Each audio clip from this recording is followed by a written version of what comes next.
চাৰিচকীয়া বাহনৰ দৰ্জাই কাল হ'ল পুত্ৰৰ বাবে।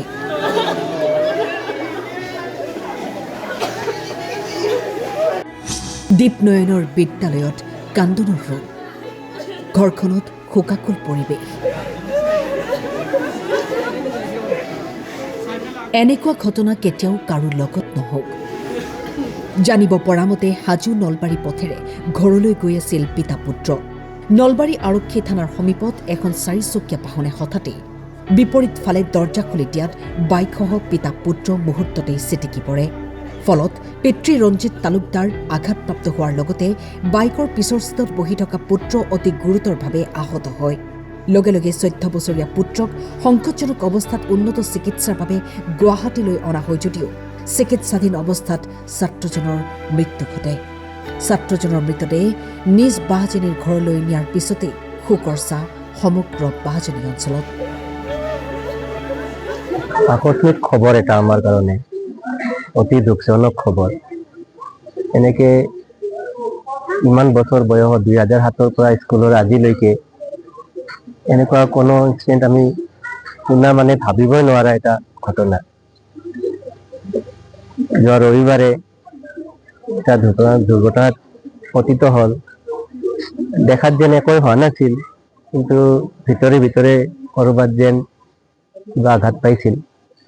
তেনেকে গুৱাহাটীত 2 দিন থাকি পিছত মৃত্যুৰ সাৱটি ল'লে।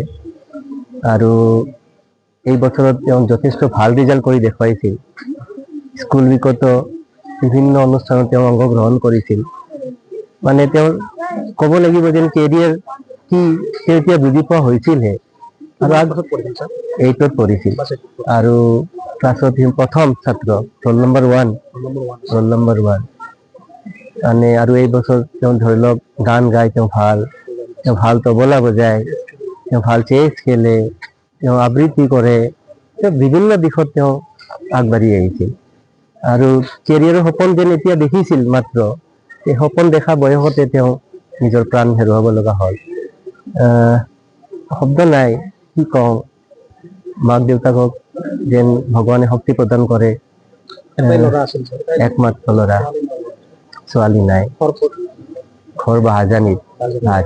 আমি মৰ্মাহত হৈ পৰিছো, একে নালন্দা পৰিয়াল আমি মৰ্মাহত হৈ পৰিছো, দুখত অধীৰ হৈ পৰিছো। আমি আচলতে খুব প্ৰতিভাসম্পন্ন আছিল, এগৰাকী ভাল ছাত্ৰ আছিল আৰু পঢ়া পাতিত আগতকৈ বহুত উন্নত হৈছিল এতিয়া, আৰু 8ম শ্ৰেণীৰ খ শাখাত পঢ়িছিল আৰু নিজ মেধাৱী আছিল খুব, আৰু সংগীতৰ ক্ষেত্ৰতো আগবাঢ়িছিল। মই এই বিগত আমাৰ যি বাৰ্ষিক অধিৱেশন হৈছিল তাত নিজে গান শিকাইছিল বা নিজে গান বিভিন্ন প্ৰতিযোগিতাত অংশগ্ৰহণো কৰিছিল আৰু সাফল্য লাভ কৰিবলৈ সক্ষম হৈছিল। খেল খেলিছিল, তবলা বজাইছিল।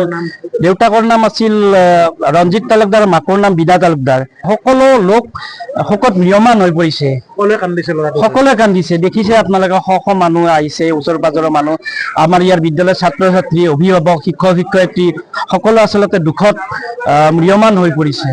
বৰ দুখজনক খবৰ আজি।